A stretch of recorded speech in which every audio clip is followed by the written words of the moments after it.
Nick Tammaro here for the In the Money Media Network. There's a pick six carryover of better than $60,000 on Saturday afternoon at Belmont Park and a really good card ahead of us. Let's take a look at the pick six sequence beginning in race number 5, which is a spot I think where a lot of people are going to look to single number 9 combination, who comes up from Florida, and for new trainer Rob Atras, most recently been racing in the care of Luis Ramirez for owner Michael Dubb. This ownership group had him down in Florida. He's been facing similar horses, but running speed figures and the types of races that would really make him very tough to handle this time around. I think as far as other options go, number 11, Strolling, first off a claim by Orlando Noda. We've seen this barn do exceptionally well over the last month or so. This horse fits their wheelhouse quite nicely, drawn favorably on the outside for a pace-stalking trip. Race number 6 is the first of the 2 New York Stallion Series events.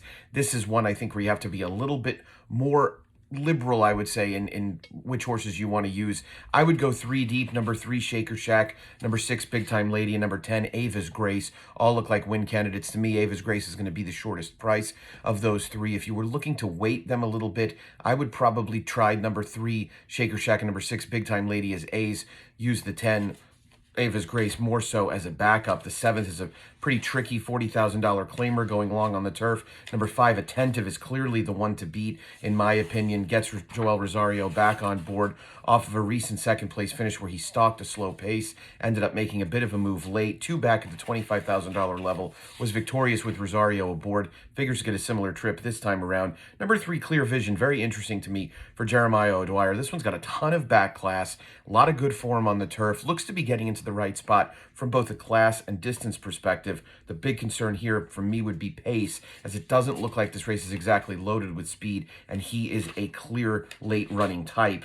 In the 8th race, number 4, Top Gun Tommy, and number 5, Indian Counselor are the 2 that I would want to focus on. In terms of backups, I think you could probably include number 6, Risk Profile, who's going to be a likely pretty solid favorite off a wire-to-wire win. It's a little bit dressed up. He set a slow pace in a race where there were no moves made whatsoever at him in the late stages. Number 2, Wicked Indeed, worth noting, first off a claim by Mert Ken Cantormasi. Did best Wild Union last time out, who came back and impressively won the opening race on the Friday program. The New York Stallion male event goes as race number 9, 7 furlongs on the turf. I think this is a race where you can lean on Step Dancer pretty heavily, a likely favorite on the far outside. The 13, the Son of War Dancer, who is already an open company stake winner, moving back into the friendly confines of New York bred company after finishing a good third behind a couple of hard-knocking veterans in his most recent start. He's a horse that I'd be comfortable singling in the pick 6 and likely the pick 5 if you're playing that as well. One of the price plays I like on this card is in the nightcap, number 5,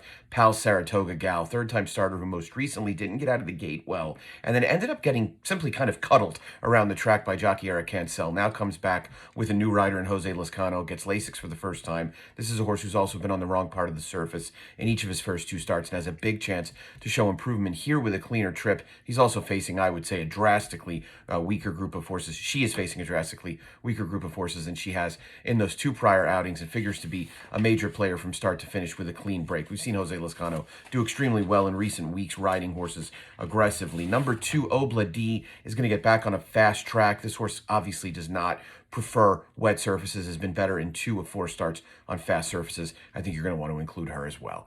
Best of luck with this pick 6 and the entire Saturday program. My analysis for the card is available at inthemoneypodcast.com. I'll be back with Sunday's card to close out the racing week. Best of luck.